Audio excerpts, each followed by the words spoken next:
Welcome to the JJ Think Tank. Hello and welcome back to another video on the JJ Think Tank. In this one, I want to talk about GK Chesterton's book, Orthodoxy. Chesterton is a brilliant writer. It's initially a bit difficult to adjust to his style of writing. Sometimes he writes in long, elaborate sentences, and you have to pay attention and perhaps read over sections twice in order to understand what Chesterton is trying to put across. But yes, this is one of the books of Chesterton's that I have read, Orthodoxy, and I'd like to review it here with you. I wrote this article over 2 years ago now. I don't remember much from the book, but it made an impact on me. Chesterton's style of thinking definitely drew me in. He thinks in terms of paradoxes, I guess. He notices a lot of paradoxes. He understands the importance of Christianity. He was a brilliant apologist for Christianity in general, I think. And he makes strong arguments about why Christianity is still important and why the Christian faith is necessary, yes. And an interesting fact about Chesterton was that he was a fan, we could say, a fan of Poland. He spoke well of Poland, which for me is nice to see, because yes, I am from Poland. So he had some interesting thoughts about Poland, about this, about the Polish nation and its people. But perhaps this is a topic for another video. I don't want to talk about this. I want to talk about the book, yes, Orthodoxy. And yes, this article of mine wasn't the best. I remember at the time I wasn't really writing these articles in a proper way. Perhaps I was a bit lazy. Yes, I just not copy and pasted, but I just included sections without providing my own analysis. Yes, without reflecting on what I read. But I'll try to do so now. I'll use this video to perhaps do this. So first, I'd like to simply share a quote that not a quote, but a long passage from the book that really made an impact on me. I felt I had to do this at the beginning of the article when I was writing it, and it's a long passage, but bear with me. I think it will definitely reveal a lot, I think, to us. So let's go. The real trouble with this world of ours is not that it is an unreasonable world, nor even that it is a reasonable one. The commonest kind of trouble is that it is nearly reasonable, but not quite. Life is not an illogicality, yet it is a trap for logicians. It looks just a little bit more mathematical and regular than it is. Its exactitude is obvious, but its inexactitude is hidden. Its wildness lies in wait. I give one coarse instance of what I mean.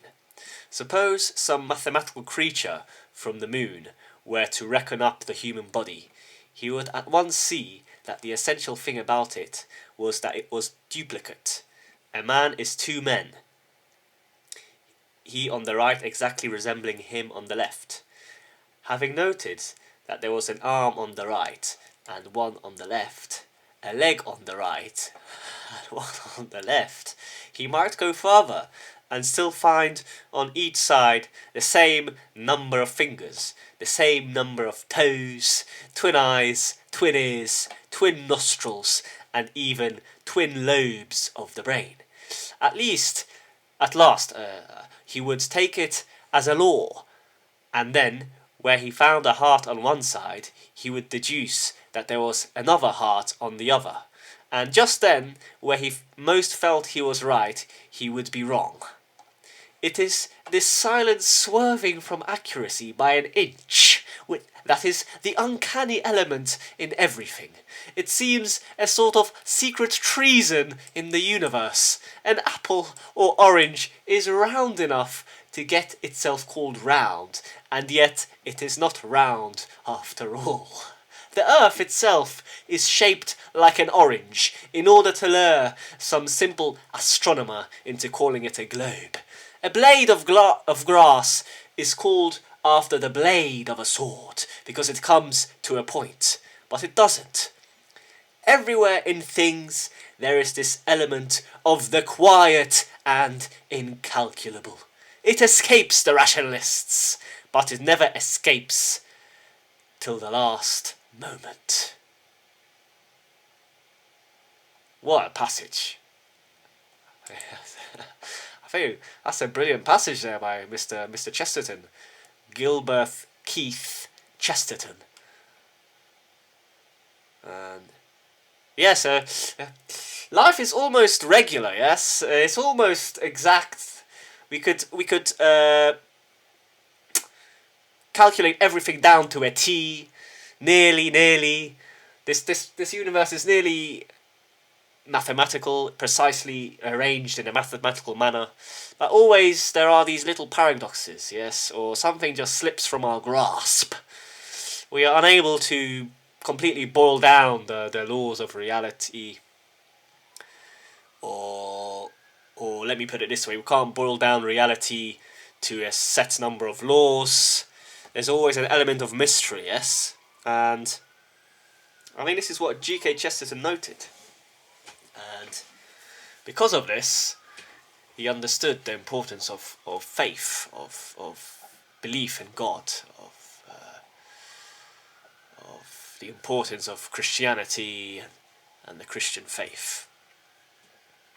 Because religion acknowledges the more so perhaps the irrationality of our universe, the mystery of our universe, whereas science, we could argue, does not, yes. But of course, this doesn't mean that I am against science, of course. Science is useful because science tries to uncover how the universe actually operates, and it gets closer and closer and closer and closer and closer to the truth, to a theory of everything. But I don't know if this will ever be achieved. I don't think so.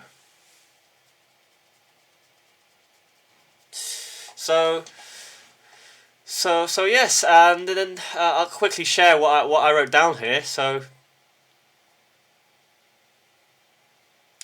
I'll just perhaps repeat what Chesterton said, but in my own words. So there's this element of the irrational, yes, these paradoxes, these illogicalities that we find, and they pop up suddenly, and these paradoxes they confuse us, yes, they show and reveal the limitations of the rationalist philosophers.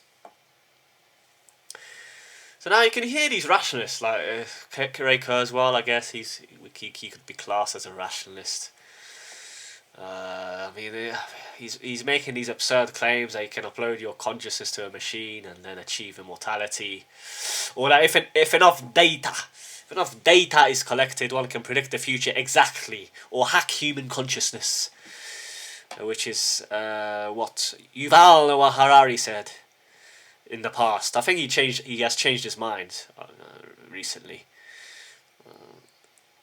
Now, these are absurd views, yes, absurd views of the rationalists. They think they can figure everything out, but it's not possible.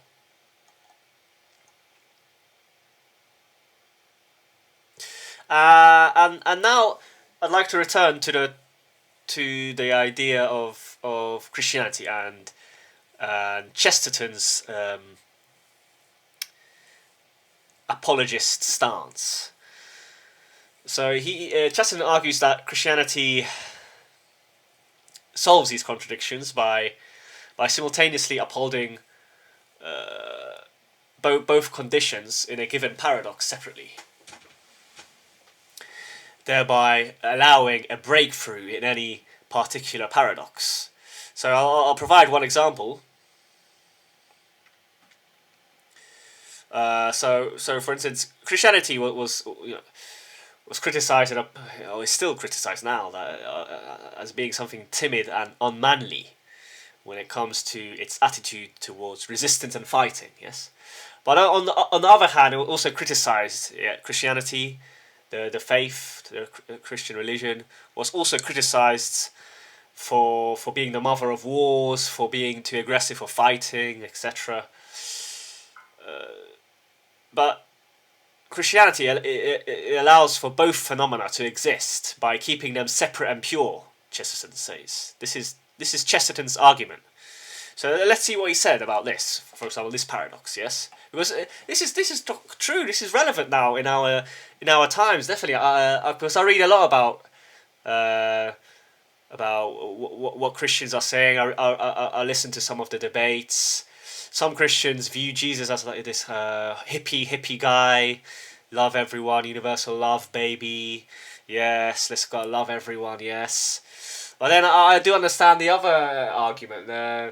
People present Christianity in another way, that Christianity is about division. It's about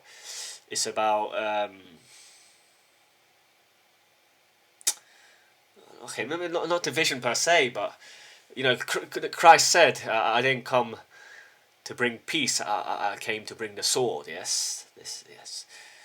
So there's this paradox here in Christianity. On the one hand, we're told to love everyone, to be motivated by love, but then at the same time, we should reject this universal love, perhaps, and be conflictual, be motivated by conflict. Because via conflict, a higher unity can arise, right? And this is, I guess, a philosophical view. Many philosophers share this view that harmony arises from war, from confrontation, from debate, from arguments, from argumentation, etc. From a clash, yes, between cultures, between civilizations. So I understand both positions. And Chesterton solves it in this way by allowing both phenomena to exist by keeping them separate and pure. So let's see what he said. Here, I included another quote. Not a quote, but another passage that explains this idea. So let's read it. "This is what I have called guessing the hidden eccentricities of life. This is knowing that a man's heart is to the left and not in the middle." Oh, Chesterton. Oh, what a beast. What a philosophical beast Chesterton was. This is knowing not only that the earth is round, but knowing exactly where it is flat. Christian doctrine detected the oddities of life. Yes, yes. It not only discovered the law, but it foresaw the exceptions. Those underrate Christianity, who say that it discovered mercy. Anyone might discover mercy. In fact, everyone did. But to discover a plan for being merciful and also severe, that was to anticipate a strange need of human nature. For no one wants to be forgiven for a big sin as if it were a little one. Anyone might say that we should be neither quite miserable nor quite happy. but to find out how far one may be quite miserable without making it impossible to be quite happy. That was a discovery in psychology. Anyone might say neither swagger nor grovel, and it would have been a limit. But to say, here you can swagger and there you can grovel, that was emancipation. This was the big fact about Christian ethics. The discovery of the new balance. Oh yes, yes, yes. What a brilliant passage. Another brilliant passage by Chesterton. Oh. Yeah, Chesterton was a great writer, great philosopher. Yeah, I like his style of thinking. He notices these paradoxes. He tries to solve these paradoxes.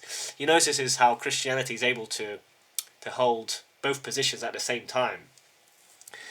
So,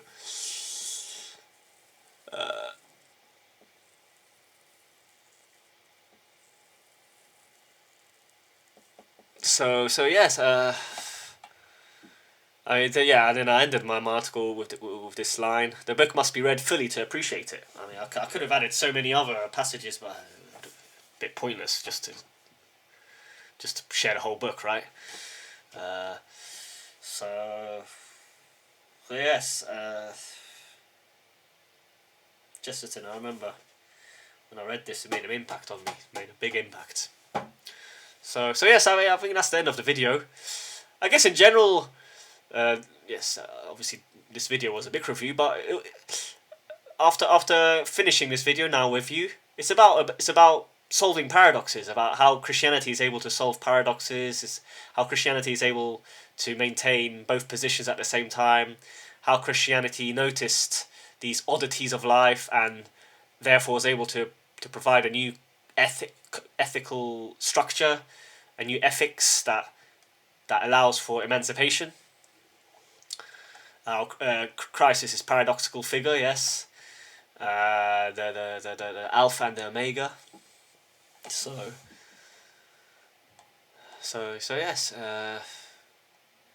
I guess this video went better than I thought it would. So yes, if you're still listening, once again, thank you for tuning in. Thank you for hanging around, sticking around, and listening to what I have to say. I hope you enjoyed the video. I hope it shed some light on something.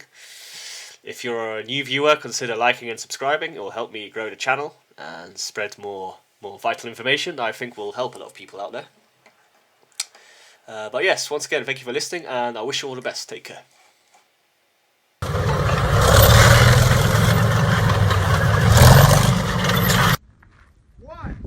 Fire in the hole! Thank you for listening to the JJ Think Tank. Please like and subscribe if you enjoyed the video.